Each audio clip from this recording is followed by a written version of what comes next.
Eu estava com a mala na mão, parada em frente à porta do quarto de hóspedes. Minha filha Júlia cruzou os braços e soltou: "Mãe, aqui não é hotel. Se quer ficar, paga aluguel. 1.200 por mês." Senti a garganta fechar. Não era o valor, era o jeito que ela falou, como se eu fosse uma estranha pedindo favor. Aquele apartamento onde ela morava? Eu dei 180 mil reais de entrada. Vendi minha casa, a casa que seu pai e eu construímos tijolo por tijolo, para ajudar ela a ter um lugar dela. E agora, 2 anos depois, eu era tratada como invasora. Engoli seco. Não ia chorar na frente dela. "Tudo bem", eu disse, com a voz mais firme que consegui. "Eu resolvo isso." Peguei minha mala, passei por ela e fui para a cozinha. Júlia ficou parada no corredor, com aquela cara de quem esperava que eu implorasse. Mas eu não ia implorar. Não dessa vez. Sentei na banqueta da cozinha americana, aquela que eu mesma escolhi quando ajudei ela a mobiliar o apartamento. A torneira pingava. Ping, ping, ping. Eu sempre falava para ela consertar, mas ela nunca ligava. Abri a carteira. No fundo, atrás do cartão do SUS e de um cupom vencido da farmácia, tinha um cartão de visita amarelado. Fazia 12 anos que eu não olhava para aquilo. Beatriz Sampaio, diretora executiva, Grupo Almeida Investimentos. Passei o dedo em cima do nome. Meu nome. Mas um nome que minha filha nunca conheceu de verdade. Peguei o celular. Minha mão tremia um pouco. Não de medo, de raiva entalada. Digitei o número. 3 toques. "Alô?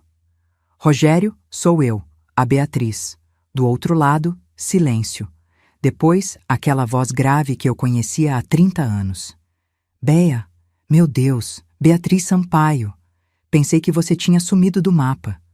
"Quase", eu respondi, olhando para o teto para segurar as lágrimas.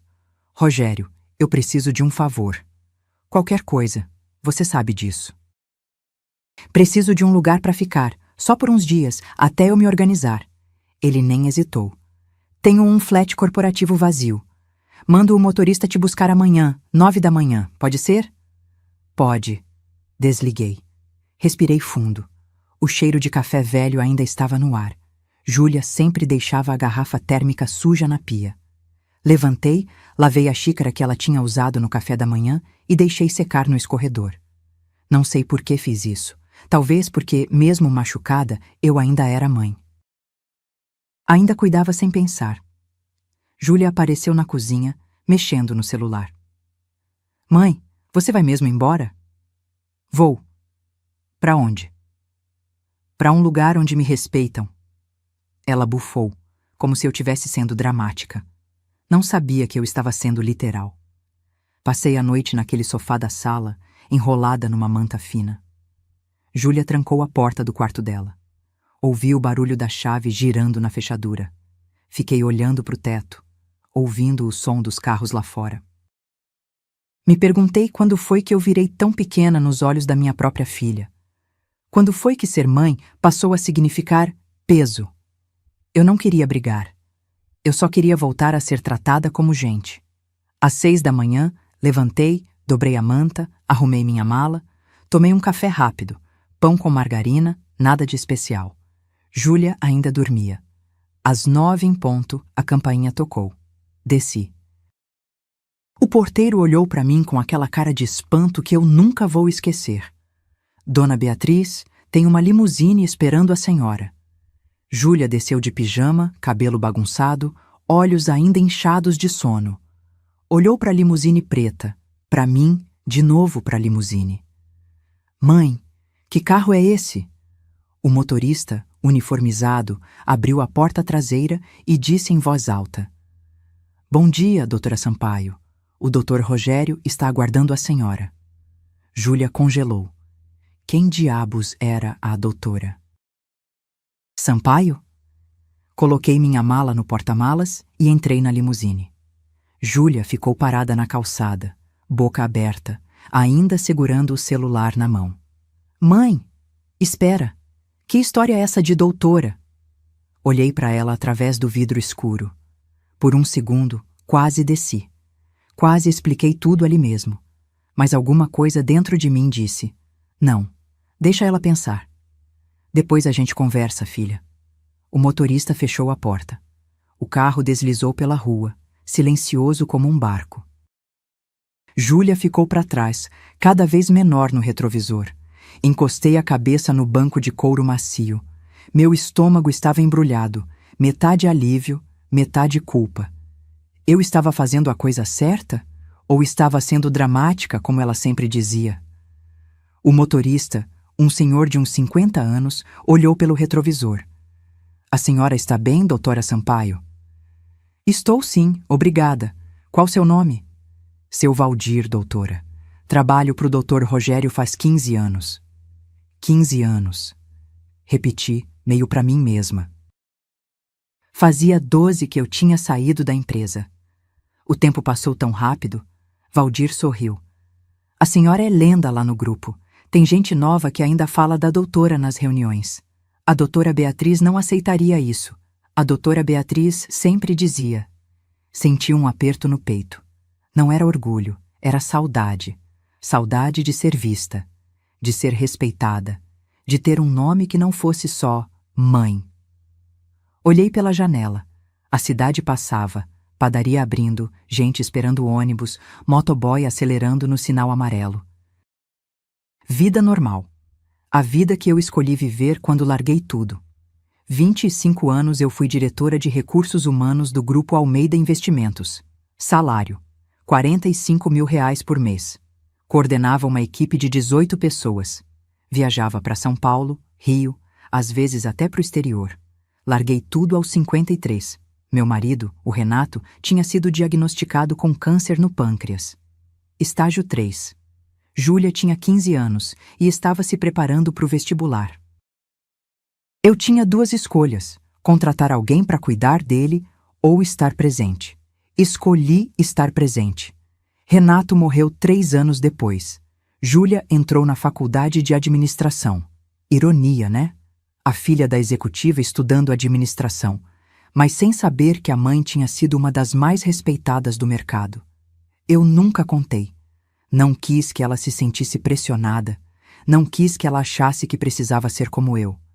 Então fui só a mãe, a viúva, a dona de casa, a mulher comum.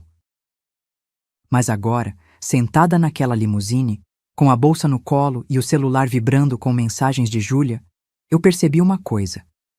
Eu não me escondi para proteger ela. Eu me escondi porque tinha medo. Medo de que, se ela me visse inteira, com carreira, com conquistas, com poder, ela descobrisse que eu também era humana, que eu também tinha falhas, que eu também podia errar. E mães não podem errar, né? Pelo menos é isso que a gente acredita. O celular vibrou de novo. Mensagem de Júlia. Mãe, me liga. Por favor. Não respondi. Não ainda. A limusine parou em frente a um condomínio na Asa Sul, um daqueles prédios modernos, todo de vidro, com portaria 24 horas e segurança na entrada. Valdir desceu, pegou minha mala, o porteiro me cumprimentou com um aceno respeitoso. Doutora Sampaio, o doutor Rogério está aguardando no flat 804. Entrei no elevador. Meu reflexo no espelho. Uma mulher de 65 anos, cabelo grisalho preso num coque, blusa branca simples, calça jeans. Nada de especial. Mas meus olhos estavam diferentes. Estavam acordados. O elevador parou no 8º andar. A porta se abriu. E lá estava Rogério Almeida, CEO do grupo, sorriso largo, braços abertos. Bea, bem-vinda de volta. De volta aonde exatamente? Rogério me abraçou daquele jeito caloroso dele, sem formalidade, como se eu nunca tivesse saído.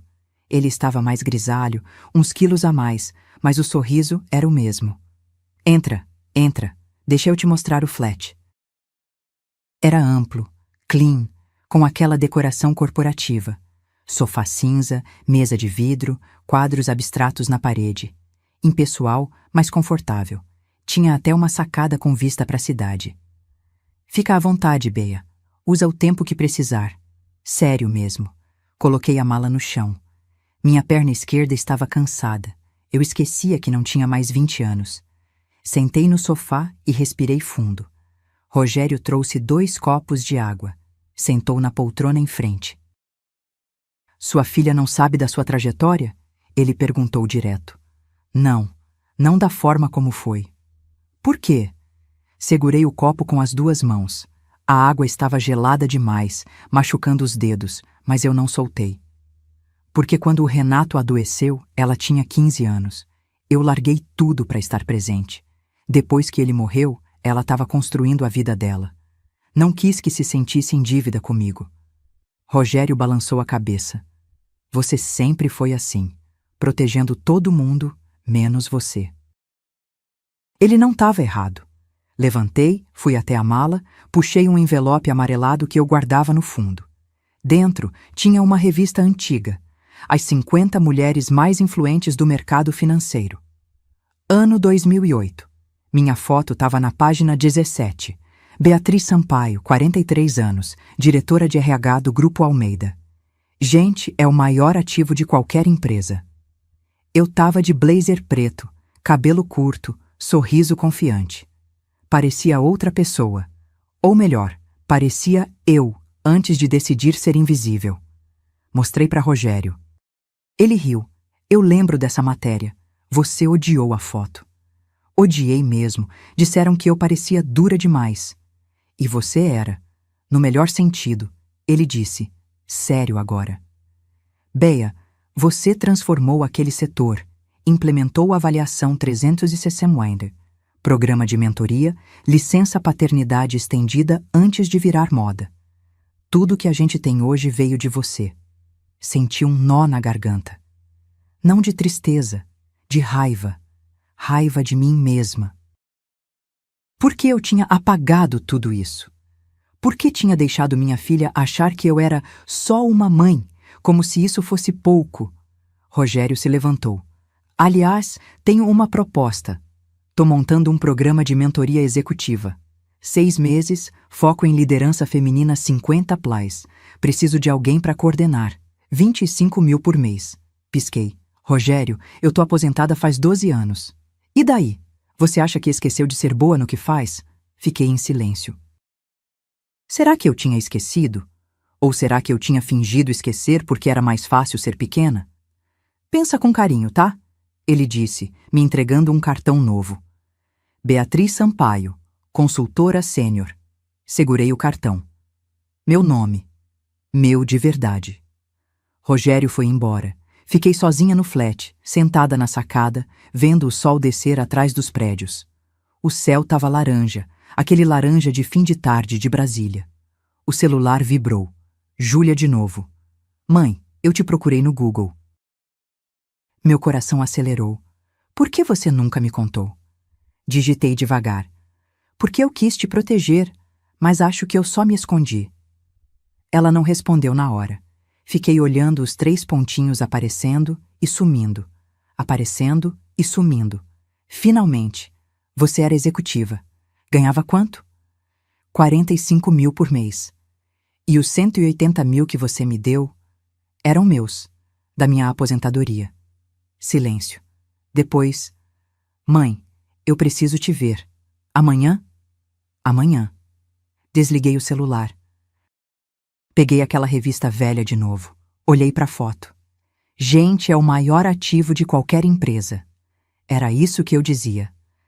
Mas será que eu tinha tratado a mim mesma como ativo? Ou como descarte? Deitei na cama do flat. Lençóis brancos, travesseiro firme. Fechei os olhos. E pela primeira vez em anos, eu não senti culpa por estar num lugar que era só meu. Mas será que Júlia ia me perdoar por ter mentido a vida toda? Júlia chegou no flat às 3 da tarde. Eu tinha passado a manhã inteira revirando papéis velhos, contra-cheques antigos, certificados de cursos, fotos de eventos corporativos. Cada documento era uma prova de uma vida que eu tinha enterrado. Quando a campainha tocou, minha boca estava seca. Abri a porta. Ela estava de moletom, sem maquiagem, olhos vermelhos. Tinha chorado. Muito. Oi, mãe. Oi, filha. Ficamos paradas ali, sem saber se nos abraçávamos ou não. Foi ela quem deu o primeiro passo. Me abraçou forte, apertado, e começou a chorar no meu ombro. Eu sou uma idiota ingrata. Júlia. Não, mãe, deixa eu falar. Ela se soltou, limpou o rosto com a manga do moletom e entrou. Sentou no sofá, mãos tremendo. Eu sentei do lado dela, mas deixei um espaço. Não queria pressionar. Eu passei a noite inteira lendo sobre você, ela começou. Achei entrevistas, matérias, até um vídeo seu num seminário de 2010. Você falava sobre liderança, sobre valorizar pessoas. E eu te tratei como lixo. Você não me tratou como... Tratei sim, ela gritou, e tampou a boca na mesma hora. Desculpa. Eu só... Mãe, eu não sabia. Eu juro que não sabia quem você era. E agora que sabe, mudou alguma coisa? Ela parou. Olhou para mim com aqueles olhos iguais aos do Renato. Castanhos, fundos, honestos quando queriam ser. Mudou tudo. Porque eu percebi que eu nunca te vi de verdade. Para mim, você sempre foi a mãe, a viúva, a mulher que ficou em casa. Eu achava que você não tinha feito nada da vida. Aquilo doeu, mas era verdade. E verdade dói mais que mentira mal contada. E sabe de onde veio essa ideia? Júlia continuou, voz baixa agora.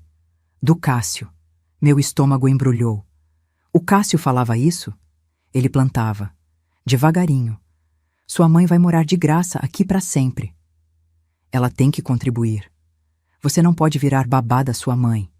Ele falava com aquele jeitinho, sabe? Como se estivesse me protegendo.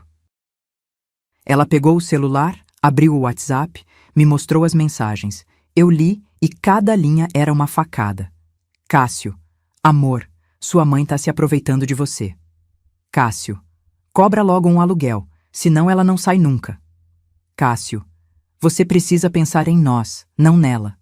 Senti raiva subindo pela garganta, mas não falei nada. Ainda não. Júlia, me responde uma coisa. Quem paga as contas desse apartamento? Ela desviou o olhar. Júlia, eu pago tudo. E o Cássio? Silêncio. Ele mora contigo faz quanto tempo? 8 meses. E paga quanto? Ela começou a chorar de novo. Ele disse que estava fazendo freela, que o dinheiro ia entrar. Eu paguei o condomínio sozinha esses últimos 3 meses. R$ 3.400. Meu Deus! Júlia, ele trabalha? Não sei, mãe. Ele sai de casa, volta, fica no computador, joga videogame até tarde, às vezes some o dia todo e não explica onde foi. Respirei fundo. Precisava ter calma. Júlia já estava frágil demais. Filha, você autorizou algum documento com seu nome recentemente? Empréstimo? Cartão? Alguma coisa? Não. Por quê? Só me responde. Você confia nele? Ela olhou para mim, e naquele olhar eu vi a verdade. Ela não confiava, mas tinha medo de admitir. Eu não sei mais em quem confiar, mãe. Segurei a mão dela.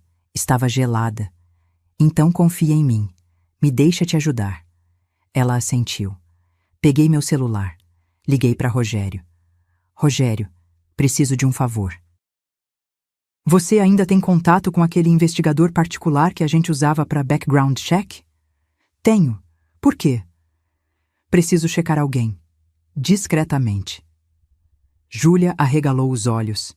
Mãe, o que você vai fazer? O que eu sempre fiz, filha. Proteger quem eu amo. Desliguei. Olhei para ela. Agora me conta tudo sobre o Cássio. Nome completo, CPF, onde ele morava antes, tudo. E foi aí que eu percebi. Minha filha não tinha se casado com um namorado. Tinha se casado com um parasita. Levei Júlia até a cozinha do flat. Fiz um chá de camomila, daqueles de saquinho mesmo, nada sofisticado. Ela segurou a caneca com as 2 mãos, igual fazia quando era criança, e voltava da escola com frio. Cássio Henrique Tavares, ela disse, voz baixa. 32 anos. CPF eu tenho anotado porque ele pediu uma vez para eu pagar uma compra online para ele. Ele pediu para você pagar? Disse que o cartão dele estava bloqueado. Anotei tudo num caderninho que achei na gaveta. Nome, CPF, endereço antigo. Júlia foi me contando aos poucos, entre um gole e outro de chá. Ele morava num apartamento alugado na Asa Norte. Dizia que era programador freelancer. Conheci ele num app de relacionamento. Faz 1 ano. 1 ano. 8 meses morando junto. Rápido demais. Júlia, você conheceu a família dele? Não. Ele disse que a família é do interior de Goiás, que eles são meio distantes, que ele não gosta de falar sobre isso. Bandeira vermelha número 1. E amigos? Você conheceu amigos dele? Ela pensou. Não. Ele sempre dizia que os amigos eram de internet, de jogos online. Bandeira vermelha número 2. Filha, ele tem alguma coisa registrada no seu nome? Conta conjunta, cartão adicional, alguma coisa? Não, acho que não. Acha ou tem certeza? Ela hesitou. Mãe, ele me pediu para ser avalista de um empréstimo, mas eu não assinei nada. Só dei meu CPF para ele simular no banco. Meu coração disparou. Quando isso? Faz uns 2 meses. E você viu o resultado dessa simulação? Não. Ele disse que não passou. Larguei a caneta. Olhei para ela.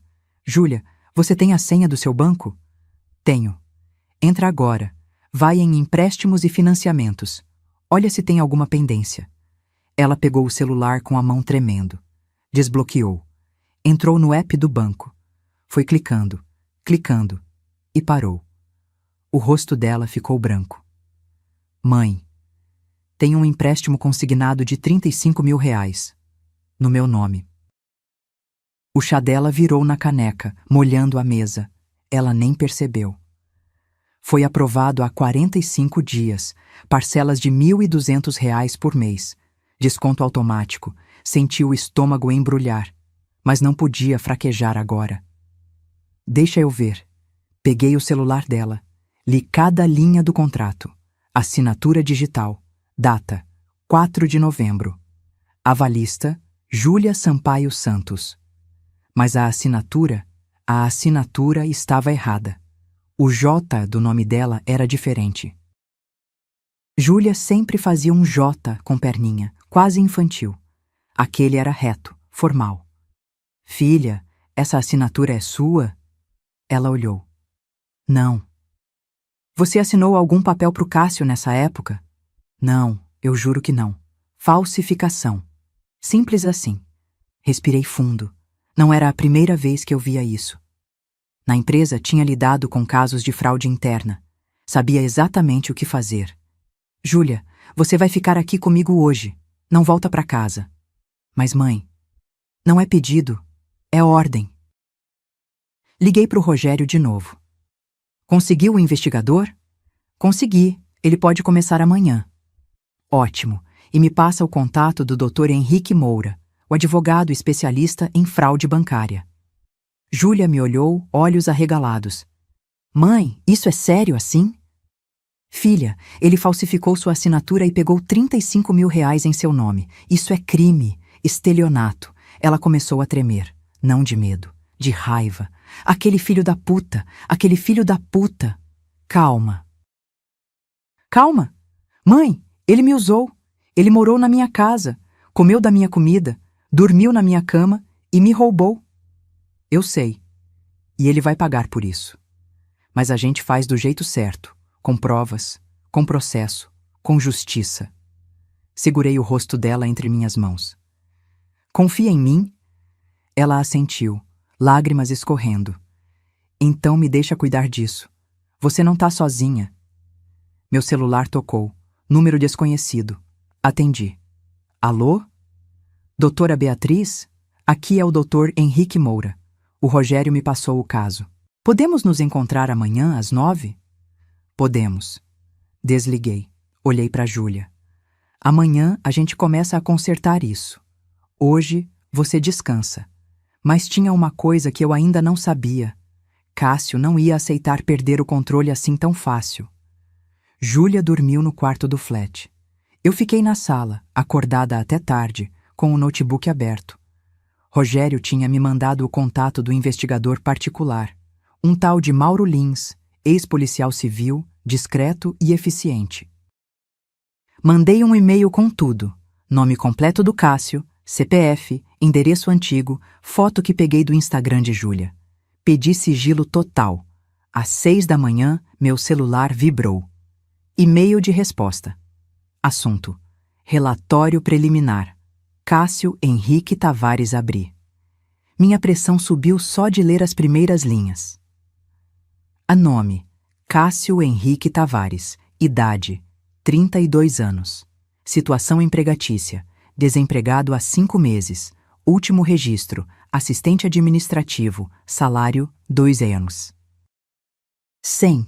Histórico financeiro: 3 cartões de crédito negativados. Dívida total: 48.600. 2 processos de cobrança em andamento histórico de relacionamentos. Relacionamento anterior com Patrícia Lemos, 2021-2023. Ela registrou BO por ameaça após término. Relacionamento anterior com Amanda Rocha, 2019-2021. Ela relatou em grupo de apoio online que ele contraiu empréstimos no nome dela sem autorização. Observações: padrão de comportamento parasitário. Alvo preferencial: mulheres com estabilidade financeira, sem histórico de relacionamentos recentes. Fechei o notebook. Minha mão estava apertando o mouse com tanta força que as juntas dos dedos ficaram brancas. Ele tinha feito isso antes, 2 vezes, e Júlia era só mais uma. Levantei, fui até a cozinha, passei um café. O cheiro encheu o flat. Aquele cheiro forte, de café coado na hora, que sempre me acalmava. Mas hoje não acalmou nada. Júlia acordou às 7. Saiu do quarto de olhos inchados, cabelo bagunçado. Bom dia, mãe. Bom dia. Senta aqui. Ela sentou. Empurrei uma xícara de café para ela, sem açúcar, do jeito que ela gostava. Júlia, preciso te mostrar uma coisa. E você precisa estar preparada. Mostrei o relatório. Li cada linha em voz alta. Ela não chorou. Ela ficou imóvel, paralisada, como se o corpo dela tivesse desligado para não sentir. Quando terminei, ela sussurrou: ele já fez isso com outras 2 mulheres. Sim, ele me escolheu, como se eu fosse presa fácil. Não foi culpa sua. Foi sim, ela explodiu. Eu deixei ele entrar na minha vida. Eu acreditei nele. Eu fui burra. Você foi humana. Você quis confiar. Isso não é burrice, Júlia. É coragem. Ela enterrou o rosto nas mãos. Mãe, como eu não vi? Como eu não percebi?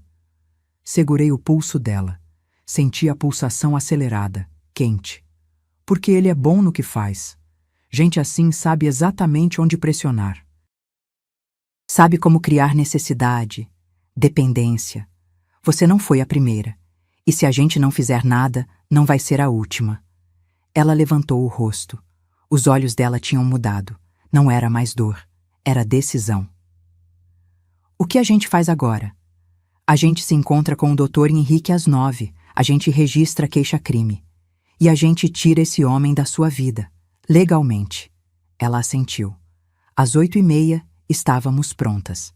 Júlia de calça jeans e camisa branca, cabelo preso.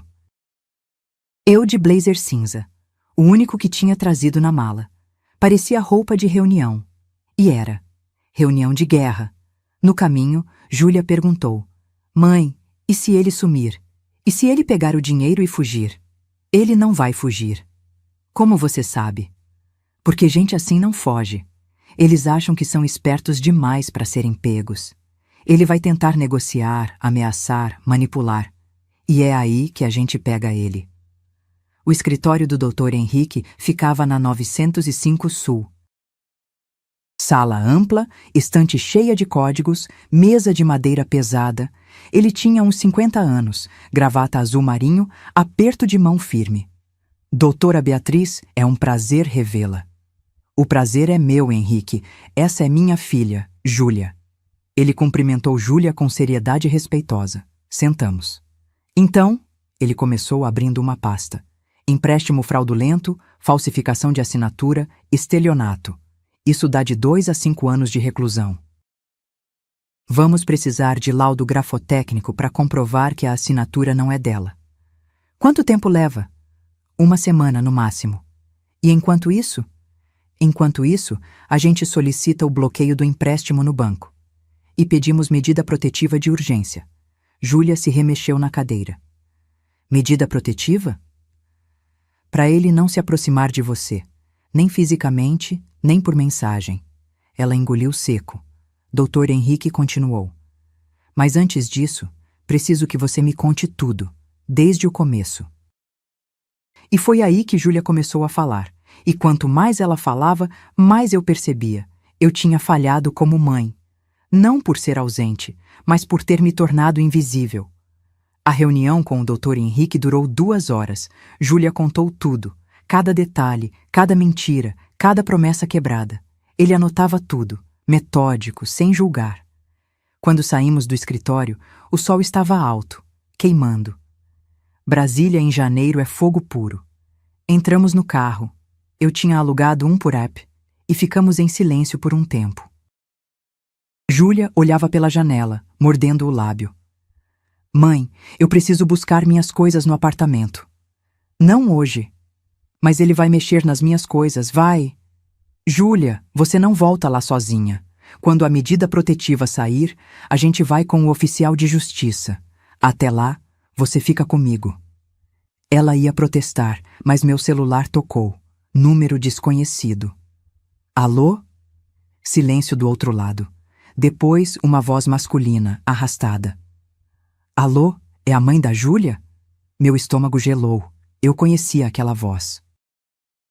Das poucas vezes que Cássio tinha vindo jantar lá em casa, quando ainda morava na minha casa antiga. Quem fala? Cássio. Cadê a Júlia? Ela está bem e não vai falar com você. Ele deu uma risada seca. Olha, dona, Beatriz, né? A senhora tá se metendo em coisa que não é da sua conta. Senti a raiva subindo, quente, apertando meu peito, mas mantive a voz firme. Quando alguém prejudica minha filha, vira conta minha. Prejudicar? Eu amo a Júlia. A senhora que tá colocando minhoca na cabeça dela. Você falsificou a assinatura dela e pegou 35 mil reais em empréstimo, Cássio. Isso é crime. Silêncio. Depois, a voz dele ficou mais baixa, mais perigosa. Cuidado com o que a senhora fala, viu? Porque essas acusações podem se virar contra vocês. Eu tenho provas de que ela autorizou tudo. Mensagens, áudios. Se vocês quiserem briga, eu dou briga. Ótimo. Meu advogado vai adorar receber essas provas. Desliguei. Júlia estava pálida. Mãe, ele disse que tem provas. Ele não tem nada, filha. É blefe. Gente assim sempre ameaça quando perde o controle. Mas por dentro, meu coração estava acelerado. Não de medo, de uma raiva fria, calculada, que eu não sentia há anos. Voltamos pro flat. Júlia foi pro quarto descansar. Ou tentar descansar. Eu liguei pro Dr. Henrique. Henrique, ele acabou de me ligar. Tentou intimidar. Perfeito. Grava tudo a partir de agora. Qualquer ligação, qualquer mensagem. Isso fortalece nosso caso. E a medida protetiva? Dou entrada hoje ainda. Em 48 horas no máximo sai. E o laudo grafotécnico? Já agendei pro perito. Júlia precisa ir até o banco amanhã para colher assinaturas de próprio punho. Comparação direta. Combinado. Desliguei. Sentei no sofá, cabeça pesando. Peguei minha bolsa, procurei o remedinho de pressão que eu tomava todo dia. Enalapril, 10 gramas. Coloquei na boca, tomei com água morna da torneira. Minha mão tremia. Não era o remédio. Era raiva. Raiva de um homem que tinha machucado minha filha. Raiva de mim por não ter percebido antes. O celular vibrou. Mensagem de Cássio no WhatsApp. Ele tinha conseguido meu número. Dona Beatriz, vamos conversar como adultos. Sem advogado, sem drama. Eu devolvo o dinheiro e a gente esquece isso. Respondi. Não há conversa. Há processo. 3 pontinhos. Ele estava digitando. A senhora está cometendo um erro. Eu conheço gente. Sei onde vocês moram. Sei tudo sobre vocês. Tirei print da mensagem. Enviei para o Dr. Henrique. Ele respondeu em segundos. Ameaça direta. Vou incluir no processo. Isso acelera a medida protetiva. Bloqueei o número de Cássio. Respirei fundo. Júlia saiu do quarto. Mãe, ele te mandou mensagem, né? Eu vi a notificação no meu celular. Ele me bloqueou, mas deve ter adicionado você. Já bloqueei ele, e o Dr. Henrique já está usando as ameaças contra ele. Ela sentou do meu lado. Encostou a cabeça no meu ombro, como fazia quando era pequena e tinha pesadelo. Mãe, eu tô com medo. Eu sei, filha, mas medo não é covardia. É sinal de que você tá viva. E a gente vai atravessar isso juntas. Ela segurou minha mão. A mão dela estava gelada, mesmo com o calor de Brasília. Fiquei ali, olhando para a parede, sentindo o peso da cabeça dela no meu ombro. E pensei, quantas mulheres passavam por isso sozinhas? Quantas não tinham para onde ir? Quantas engoliam o medo porque não tinham rede de apoio? Eu não ia deixar minha filha ser mais uma estatística, nem que eu tivesse que virar leoa de novo. Na manhã seguinte, fomos ao banco. Agência da 506 Sul, aquela com ar-condicionado sempre gelado demais. Júlia estava nervosa, roendo a unha, mania antiga que voltou com o estresse. O gerente, seu Antônio, um senhor de uns 50 e poucos anos, nos recebeu numa salinha reservada. Apertou minha mão com firmeza quando me apresentei. Doutora Beatriz Sampaio? A senhora trabalhou no Grupo Almeida, não foi? Trabalhei sim. Meu irmão era do financeiro lá. Falava muito bem da senhora. O mundo é pequeno, e às vezes isso ajuda. Expliquei a situação.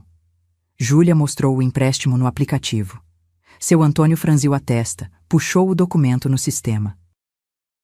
Realmente, a assinatura digital foi processada, mas... Ele aumentou a tela no computador. Tem inconsistências técnicas. O IP de origem da assinatura é de um dispositivo que não corresponde ao cadastrado em nome dela. Isso pode ser usado como prova? Perguntei. Pode e deve. Vou gerar um relatório técnico completo. Leva uns 2 dias. Júlia suspirou, aliviada. Era a primeira boa notícia em dias. O perito grafotécnico chegou 15 minutos depois. Homem baixinho, óculos grossos, maleta de couro surrada. Pediu que Júlia assinasse o nome dela 10 vezes, em papéis diferentes, com canetas diferentes. Preciso de variações naturais, ele explicou.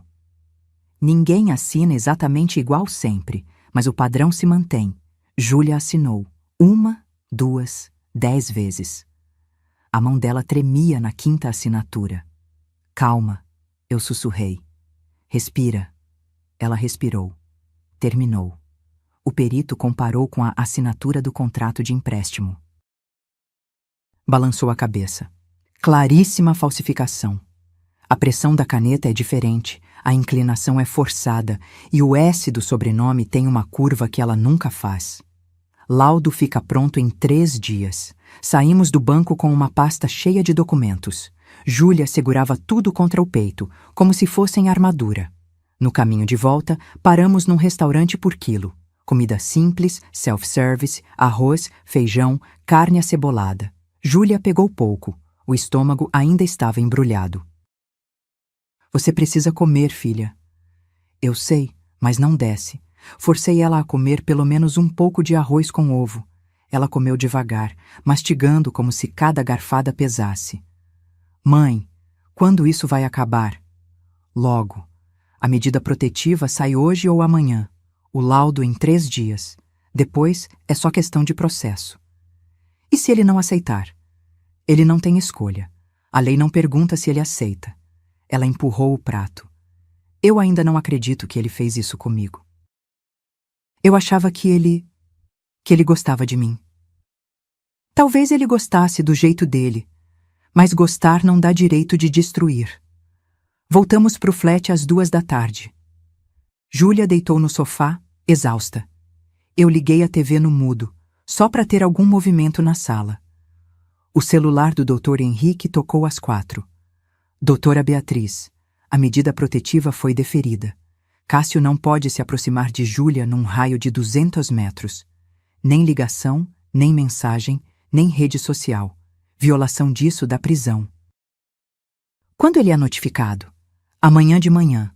Oficial vai até o apartamento. Desliguei e respirei. Primeira vitória. Contei para Júlia. Ela fechou os olhos, lágrimas escorrendo para o lado. Obrigada, mãe. Não precisa agradecer. Eu sou sua mãe. É para isso que eu existo. A noite caiu. Pedi comida japonesa. Aqueles combinados simples de salmão e Filadélfia. Júlia comeu um pouco mais dessa vez.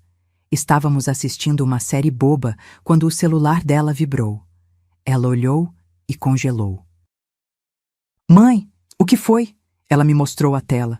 Mensagem de um número desconhecido. Júlia, sou eu. Troquei de chip. A gente precisa conversar. Eu te amo. Por favor, não faz isso comigo. Eu posso mudar. Senti minha mandíbula travar. Bloqueia. Agora. Mas mãe... Júlia, bloqueia. Ela bloqueou. Mas a gente sabia. Ele ia tentar de novo. E de novo. Até ser obrigado a parar. Enviei print da mensagem para o Dr. Henrique. Ele respondeu. Violação da medida antes mesmo de ser notificado. Péssimo para ele. Ótimo para nós. Júlia foi para o quarto. Eu fiquei na sala, luz apagada, olhando pela janela. A cidade piscava lá embaixo. Tantas janelas acesas, tantas histórias, tantas mulheres, talvez, passando pela mesma coisa. E eu pensei, amanhã, quando o oficial bater na porta dele, Cássio vai descobrir que mexeu com a mãe errada. O oficial de justiça tocou a campainha do apartamento às 9h15 da manhã. Eu, Júlia e o Dr. Henrique estávamos do lado de fora, no corredor. Meu coração batia forte, mas mantive a postura ereta, ombros para trás. Júlia estava segurando minha mão com força. A mão dela suava. A porta se abriu. Cássio apareceu de bermuda e camiseta regata, cabelo bagunçado, olheiras fundas. Quando viu a gente, a cara dele mudou. Da surpresa para a raiva em meio segundo. Que porra é essa? O oficial, um homem alto de uniforme azul marinho, estendeu o papel. Cássio Henrique Tavares? Sou eu. E daí? Estou aqui para notificá-lo de uma medida protetiva de urgência em favor de Júlia Sampaio Santos. O senhor está proibido de se aproximar dela num raio de 200 metros, de contatá-la por qualquer meio. Telefone, mensagem, redes sociais, sob pena de prisão. Cássio leu o papel. A veia do pescoço dele saltou. Isso é uma palhaçada. Júlia, você vai deixar sua mãe fazer isso? A gente pode resolver isso. Júlia deu um passo à frente. A voz dela saiu trêmula, mas firme. Você falsificou minha assinatura, pegou 35 mil reais no meu nome, mentiu sobre tudo. Eu não menti, você autorizou. Você disse que eu podia usar seu CPF para simular, não para contrair empréstimo de verdade. Você está inventando isso! Ele gritou, apontando o dedo para ela. Sua mãe está colocando essas ideias na sua cabeça. Dr. Henrique deu um passo à frente, voz calma, mas cortante. Senhor. Cássio, qualquer contato com minha cliente a partir de agora configura descumprimento de ordem judicial. Sugiro que o senhor se contenha. Cássio me olhou, e naquele olhar vi tudo. Ódio, desprezo, medo disfarçado de arrogância. A senhora acha que é quem, vindo aqui com advogado, com oficial? Eu conheço gente, viu? Gente que pode fazer a vida de vocês um inferno. Dei um passo à frente. Olhei direto nos olhos dele, sem piscar. Eu não tenho medo de você, Cássio. E minha filha também não tem mais. Ele deu uma risada seca, nervosa. Ah, é? E o que vocês vão fazer? Me prender? Por causa de um empréstimo que ela autorizou? Dr. Henrique abriu a pasta e tirou um documento. Laudo grafotécnico preliminar. A assinatura no contrato não é dela. Falsificação comprovada. Isso é estelionato, artigo 171 do Código Penal. Pena de 1 a 5 anos. O rosto de Cássio mudou. O sangue sumiu da cara dele. Vocês não podem provar nada. Podemos e já provamos, doutor. Henrique continuou. Além disso, temos o relatório de IP do banco. A assinatura digital foi feita de um dispositivo cadastrado em seu nome, não no dela. Cássio ficou em silêncio. A boca dele abriu e fechou, sem som. O oficial deu um passo. Senhor Cássio, o senhor tem 48 horas para desocupar este imóvel. A proprietária, Júlia Sampaio Santos, requer a reintegração de posse.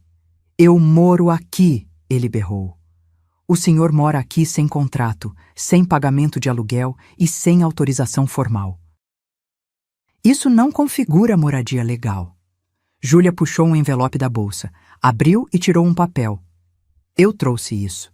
É um e-mail que você mandou há 6 meses dizendo que ia ficar só mais um pouco até se organizar.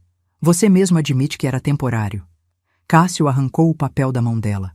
Sua vadia, você está fazendo isso comigo depois de tudo que eu fiz por você? O oficial colocou a mão no braço dele. Cuidado com as palavras, senhor. Eu senti Júlia tremer ao meu lado. Segurei firme a mão dela. Respirei fundo e falei, voz baixa, mas clara. Você não fez nada por ela. Você usou ela, mentiu para ela, roubou dela. E agora vai pagar por isso. Cássio me encarou. Por um segundo, achei que ele ia partir para cima, mas ele viu o oficial, viu o Dr. Henrique e recuou. Vocês vão se arrepender. Ele cuspiu as palavras. Eu vou processar vocês por difamação, por calúnia, por... Fique à vontade, Dr. Henrique disse, guardando os papéis. Meu escritório vai adorar responder. O oficial estendeu outro documento. Intimação para audiência no fórum. 2 semanas. Não comparecer é confissão tácita. Cássio pegou o papel, amassou na mão. A gente saiu. No elevador, Júlia soltou minha mão e começou a tremer. Não era medo. Era alívio misturado com raiva, com dor, com libertação. Quando chegamos no térreo, ela parou, encostou na parede e chorou. Chorou alto, sem segurar. Abracei ela. Apertei forte. Acabou, filha. Acabou. Mas no fundo eu sabia. Homens como Cássio não aceitam perder calados. E alguma coisa me dizia que ele ainda ia tentar uma última cartada. Voltamos pro flat em silêncio. Júlia ia no banco de trás, olhando pela janela, mordendo o canto da boca. Eu dirigia devagar, mãos firmes no volante, mas a cabeça longe. Algo não estava certo.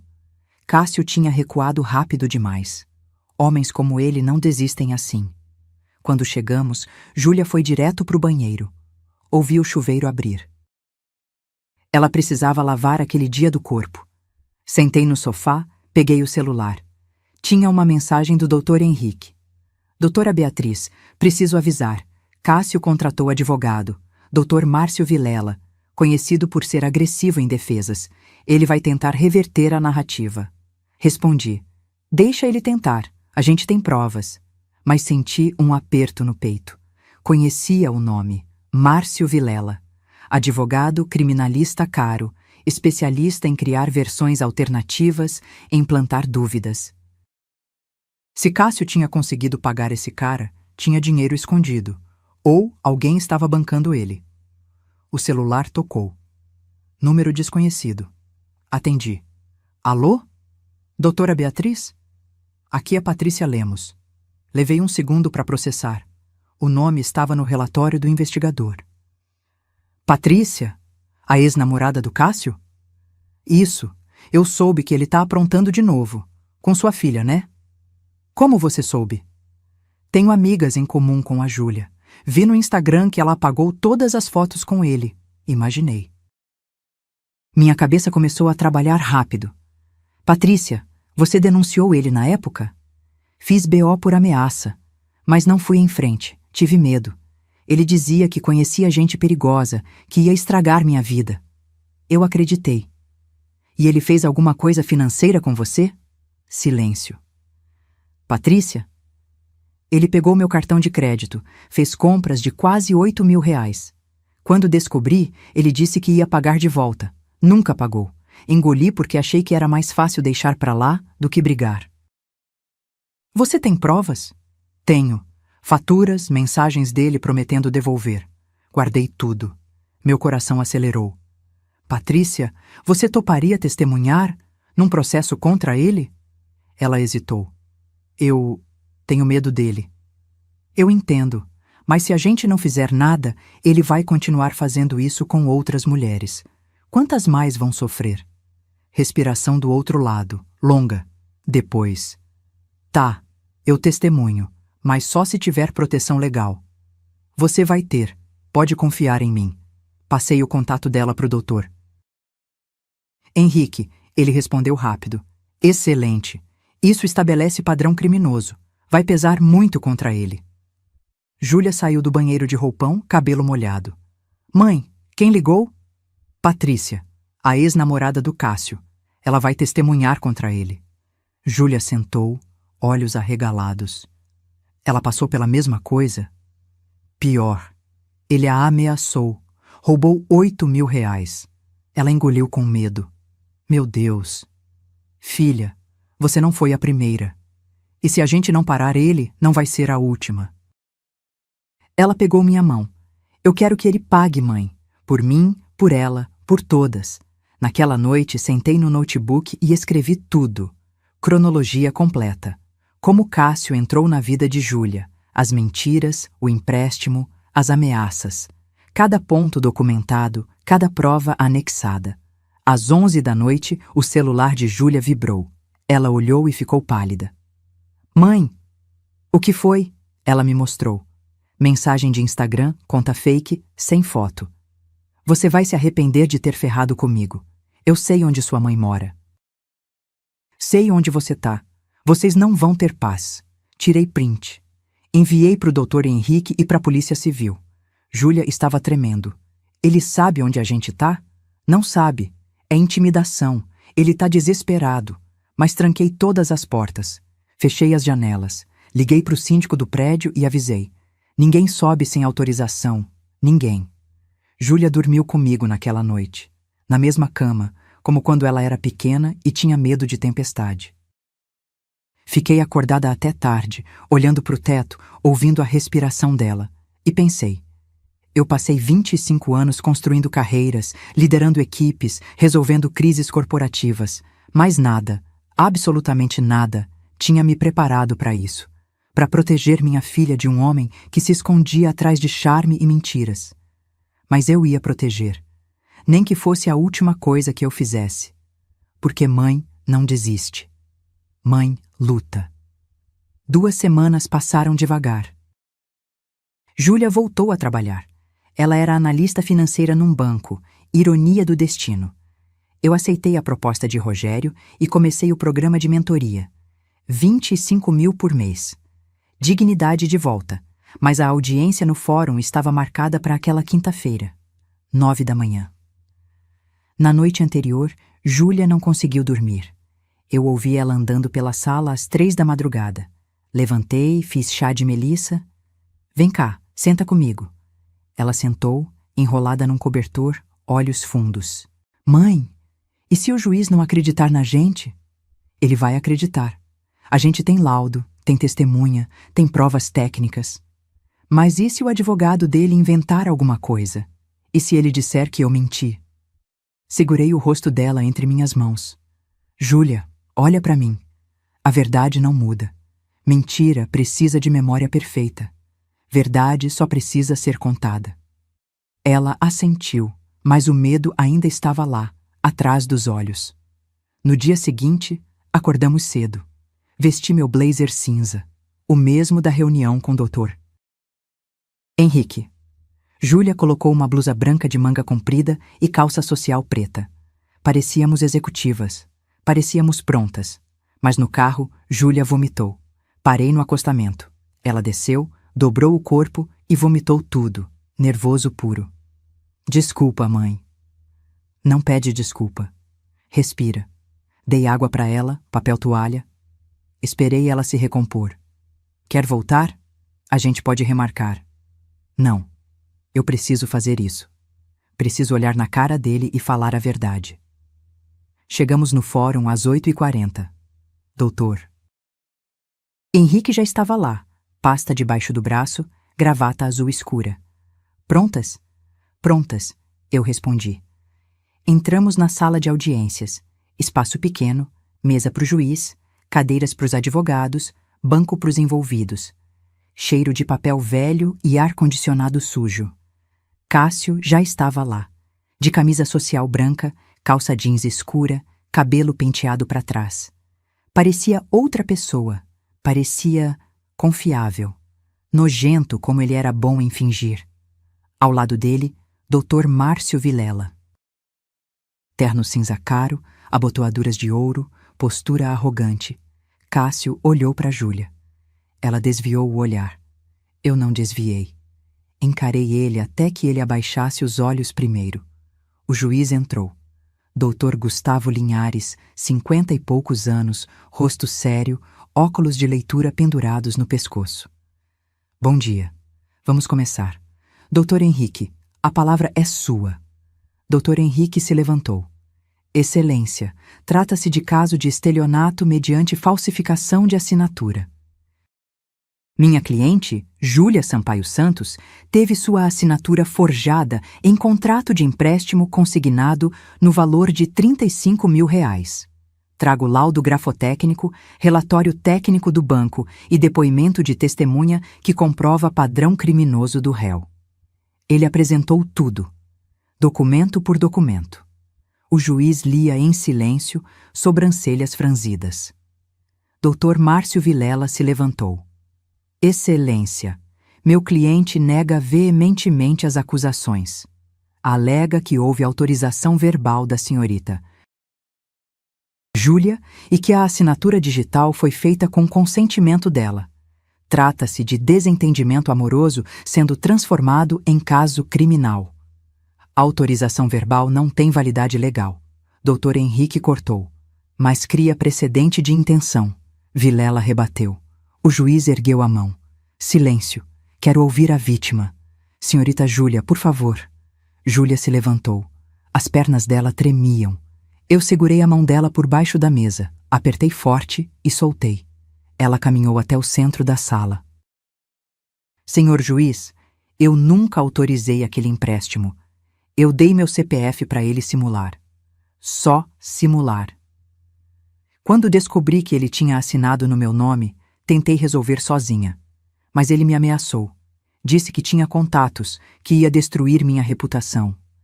Vilela interrompeu. Excelência, não há provas dessas ameaças.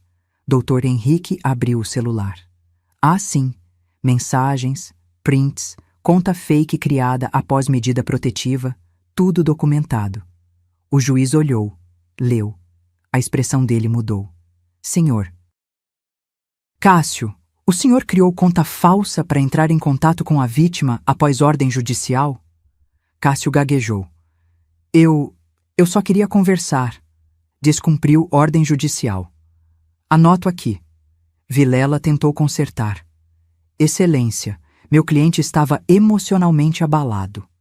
Emocionalmente abalado não justifica crime. O juiz cortou seco. Depois foi a vez de Patrícia Lemos. Ela entrou na sala, nervosa, mas firme.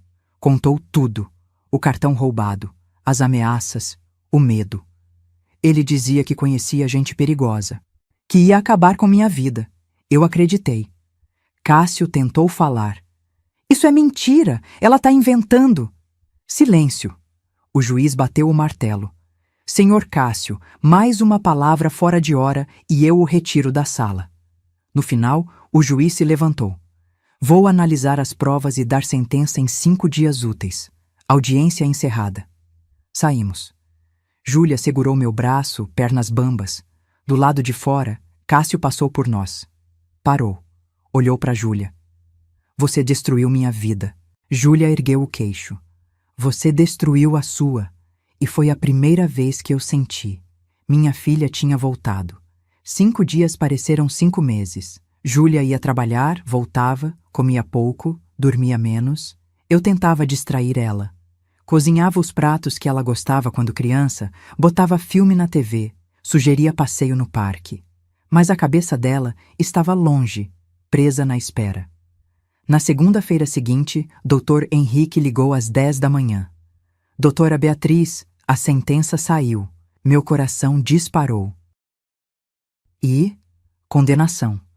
2 anos e 4 meses em regime semiaberto. Indenização de R$ 50.000 por danos morais. E o empréstimo foi anulado pelo banco. Sentei na cadeira. As pernas falharam. Meu Deus! Ele ainda pode recorrer, mas dificilmente vai conseguir reverter. As provas são irrefutáveis. Desliguei. Júlia estava na cozinha fazendo café. Olhou para mim. Foi o Dr. Henrique? Foi. E? Você ganhou, filha? Ele foi condenado. Ela largou a xícara na pia. A xícara caiu, quebrou. Ela não ligou. Veio até mim, me abraçou e chorou. Chorou tanto que o ombro da minha blusa ficou encharcado. Acabou, mãe? Acabou mesmo? Acabou. Ela se afastou, enxugou o rosto com as costas da mão. Eu achei que ninguém ia acreditar em mim. Achei que iam dizer que eu era louca, dramática, que eu estava inventando.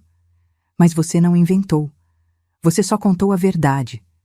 Ela sentou no chão da cozinha, abraçou os joelhos.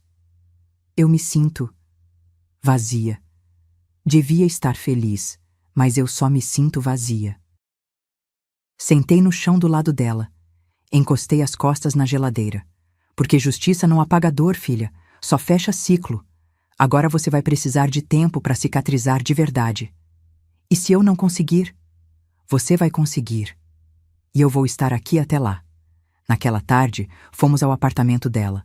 Oficialmente só dela agora. Cássio tinha retirado as coisas dele 3 dias antes, sob supervisão de oficial. Quando entramos, o lugar estava diferente. Vazio em alguns cantos. O videogame tinha sumido. A cadeira gamer também. O guarda-roupa estava pela metade, mas o apartamento respirava de novo, como se tivesse tirado um peso invisível das paredes. Júlia andou pelos cômodos devagar, tocando as coisas, reconhecendo o espaço. Mãe, você quer morar aqui de novo? Parei. Como assim? Morar comigo, de verdade, não de favor, não pagando aluguel, como mãe, como família. Senti a garganta apertar.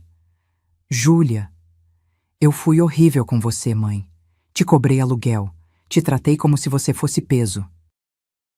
E o tempo todo você era a pessoa mais forte que eu conhecia. Eu quero te ter perto. Quero aprender com você.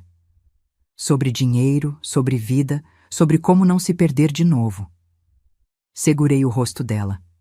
Eu aceito, mas com uma condição. Qual? Você me deixa te ensinar a investir, para que você nunca mais dependa de ninguém, nem de mim.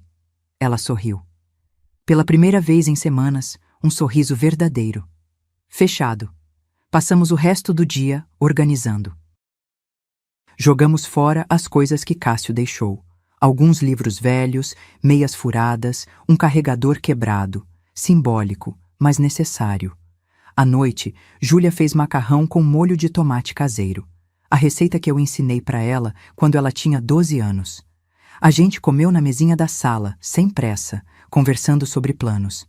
Mãe, eu quero fazer um curso de educação financeira. Ótimo, eu pago. Não, eu pago. Com meu dinheiro. Olhei para ela e senti orgulho. Verdadeiro.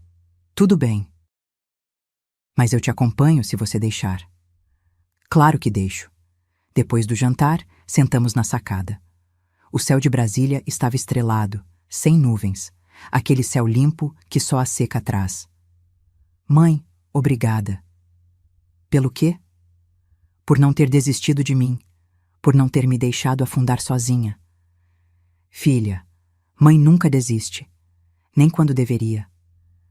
Ela riu, e eu ri junto. E ali, naquele momento simples, eu entendi. Eu não tinha falhado como mãe por me esconder. Eu tinha falhado por não confiar que minha filha era forte o suficiente para me ver inteira, com acertos e erros, mas agora ela via. E agora a gente recomeçava. Juntas. Inteiras. Mas ainda faltava uma coisa: ensinar a lição final. Não para Júlia, para o mundo. 3 meses se passaram. Júlia e eu morávamos juntas de novo, mas tudo era diferente agora. Ela pagava as contas dela, eu pagava as minhas, dividíamos mercado, cozinhávamos juntas aos domingos. E toda sexta à noite, a gente sentava na sala com o notebook aberto e planilhas na tela. Eu ensinava como investir em renda fixa, como calcular juros compostos, como não cair em armadilhas financeiras. Júlia era boa aluna, melhor do que eu imaginava. Em 2 meses, ela já tinha guardado R$ 8.000. Planejava chegar aos 20.000 até o final do ano. Mãe, olha, ela me mostrou o aplicativo do banco. Meu dinheiro rendeu R$ 120 esse mês. Viu? Dinheiro trabalhando por você. Não você trabalhando só pelo dinheiro. Ela sorriu, aquele sorriso de quem finalmente entendeu. Naquela semana, Dr. Henrique ligou. Doutora Beatriz, o Cássio começou a cumprir pena. Regime semiaberto. Trabalho durante o dia, volta para a unidade prisional à noite. E a indenização? Ele entrou com pedido de parcelamento. Vai pagar R$ 500 por mês durante 8 anos. Júlia, que estava ouvindo, fez uma cara de deboche. 500 por mês? Ele vai levar uma vida inteira. Exatamente. Doutor. Henrique respondeu. E é isso que ele merece. Lembrete constante do que fez. Depois do telefonema, Júlia ficou quieta, mexendo no celular, pensativa. Mãe, posso te perguntar uma coisa? Claro. Você acha que ele vai mudar? Suspirei. Não sei, filha. Algumas pessoas mudam quando batem no fundo do poço. Outras só aprendem a mentir melhor. E a Patrícia? Como ela tá? Ela tá bem. Começou terapia. Voltou a estudar. Disse que quer fazer direito para ajudar outras mulheres. Júlia assentiu. Eu quero fazer alguma coisa também. Como assim? Ela pegou o notebook, abriu um documento. Eu escrevi isso. Quero postar no meu Instagram. Mas queria que você lesse antes. Li. Era um texto longo, honesto, cru. Ela contava tudo, sem nomear Cássio diretamente, mas contando o padrão. As mentiras, o controle disfarçado de cuidado, o empréstimo falso, o medo. E no final, ela escreveu: Se você está passando por isso agora, saiba, você não está sozinha. Não é vergonha pedir ajuda. Não é fraqueza denunciar. E não, você não vai destruir a vida dele. Ele já destruiu a própria vida quando escolheu te usar. Terminei de ler com os olhos marejados. Isso vai ajudar muita gente, Júlia. Você acha? Tenho certeza. Ela postou no mesmo dia. Em 24 horas, o post tinha 3.000 compartilhamentos. Dezenas de mulheres mandaram mensagem privada contando histórias parecidas. Algumas agradecendo, outras pedindo ajuda. Júlia criou uma lista de contatos. Advogados, psicólogos, casas de apoio. Passou para cada uma. E ali, vendo minha filha virando referência para outras mulheres, eu entendi. A dor não tinha sido em vão. Um sábado de manhã, Júlia entrou na cozinha enquanto eu passava café. Mãe, eu queria te dar uma coisa. Ela me entregou um envelope. Dentro, uma foto nossa. Ela bebê, eu jovem, sorrindo no colo dela. E embaixo, ela tinha escrito à mão: Para Beatriz Sampaio, minha mãe, minha mentora, minha heroína.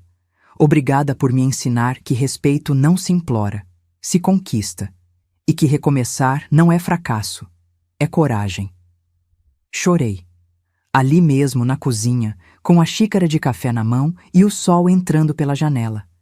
Júlia me abraçou. Eu te amo, mãe. Do jeito que você é. Executiva, mãe, mulher, tudo junto. Eu também te amo, filha, e me desculpa por ter demorado tanto para me mostrar inteira. Não pede desculpa. Você me mostrou quando eu precisava ver. Naquela tarde, sentamos juntas no sofá. Ela com um notebook, eu com um livro. Só isso, nada de especial. Mas era tudo, porque estar junto não precisa de luxo, não precisa de limusine, não precisa de provas, só precisa de respeito, de verdade, de amor que não tem vergonha de pedir ajuda e não tem medo de recomeçar. E essa, nenhum Cássio do mundo poderia tirar da gente. 6 meses depois daquele dia na porta do quarto de hóspedes, eu estava sentada numa sala de aula, não como aluna, como professora. O programa de mentoria do Rogério tinha virado sucesso. 15 mulheres acima dos 50 anos, todas recomeçando carreiras, aprendendo a se reposicionar no mercado. Eu coordenava tudo. E Júlia? Júlia tinha sido promovida no banco, gerente de contas, salário de R$ 6.500, investia 500 todo mês, já tinha 15 mil guardados. Naquela quinta-feira, depois da aula, voltei para casa. Nosso apartamento, agora decorado do nosso jeito. Foto minha da revista emoldurada na parede da sala. Não por vaidade, por lembrança. Lembrança de que eu sempre fui inteira. Só tinha esquecido. Júlia chegou do trabalho às 7, cansada, mas sorrindo. Mãe, adivinha? Fechei 3 contas grandes hoje. Vou bater a meta do trimestre. Sabia que você ia conseguir. Ela jogou a bolsa no sofá, foi direto para a cozinha, pegou água na geladeira. Ah, e uma cliente perguntou se eu conhecia alguma mentora executiva. Passei seu contato. Obrigada, filha. Não precisa agradecer. Você é boa no que faz. As pessoas precisam saber disso. Jantamos juntas. Arroz, feijão, bife acebolado. Comida simples, gostosa, feita com tempo. Depois do jantar, Júlia pegou o celular. Mãe, olha isso. Era uma mensagem de uma seguidora do Instagram dela. Júlia, obrigada por ter compartilhado sua história. Eu estava num relacionamento igual. Li seu post, tomei coragem, denunciei. Hoje estou livre. Obrigada por me salvar. Júlia tinha lágrimas nos olhos. Sabe quantas mensagens assim eu recebo por semana? Umas 20. 20 mulheres, mãe. Você virou referência, filha. Isso não é pouca coisa. Não sou eu sozinha, é a gente. Você me ensinou a não ter vergonha de pedir ajuda. Eu só tô passando isso pra frente. Naquela noite, fiquei na sacada, olhando a cidade. Brasília à noite é bonita do jeito dela. Luzes espalhadas, céu grande, silêncio que a gente aprende a gostar. Pensei em tudo. No dia em que Júlia me cobrou aluguel. Na limusine, no flat, no processo, nas noites de choro, nas vitórias pequenas, nas grandes, e percebi, aquele dia horrível tinha sido um presente disfarçado, porque me obrigou a parar de me esconder. Me obrigou a lembrar quem eu era antes de ser só mãe. Me obrigou a ensinar minha filha que mulher não é metade. É inteira, com carreira, com dor, com força, com medo, com tudo. Júlia apareceu na sacada, cobertor nos ombros. Mãe, você tá bem? Tô ótima. Pensando no quê? Em você, em mim, em como a gente chegou até aqui. Ela encostou a cabeça no meu ombro. Foi difícil, né? Foi. Mas valeu a pena. Mãe, posso te perguntar uma coisa? Sempre. Você se arrepende de ter largado a carreira naquela época? Para cuidar do papai, para ficar comigo? Pensei. Respirei fundo. Não me arrependo de ter cuidado dele, nem de ter ficado com você, mas me arrependo de ter me apagado no processo. De ter achado que ser mãe significava deixar de ser eu. E agora? Agora eu sei que dá para ser as duas coisas, e que não tem vergonha nenhuma em recomeçar. Júlia sorriu. Você é foda, mãe. Ri. Você também, filha. Ficamos ali, em silêncio, vendo a cidade respirar. E eu pensei na frase que tinha dito no primeiro dia do programa de mentoria. Respeito não se implora, se conquista, e às vezes reconquista. Aquele dia, quando minha filha me cobrou aluguel, foi o pior e o melhor da minha vida. Pior porque me mostrou que eu tinha falhado em ensinar sobre limites, sobre valor próprio, sobre o que significa ser mulher completa. Melhor porque me obrigou a parar de me esconder atrás do papel de mãe sacrificada. Hoje, Júlia não me vê mais como só mãe. Ela me vê completa, executiva, mentora, sobrevivente, mulher. Tudo junto. E eu finalmente entendi. A herança que deixo para ela não são os 180 mil reais que dei de entrada no apartamento. É a coragem de recomeçar. É a força de pedir ajuda. É a dignidade de não aceitar migalhas. É saber que amor verdadeiro não te diminui, te expande. E isso, nenhum empréstimo falso, nenhum relacionamento tóxico, nenhuma porta trancada pode tirar. Naya, Sirius e você? Já passou por algo parecido? Já precisou recomeçar do zero? Deixa aqui nos comentários sua história. E se esse vídeo te tocou de alguma forma, deixa aquele like e se inscreve no canal. Tem muitas histórias assim vindo por aí. Ah, e me conta, de onde você está assistindo? Qual cidade? Qual país? Adoro saber que essas histórias chegam longe. Um beijo no coração. E lembra, você é mais forte do que imagina.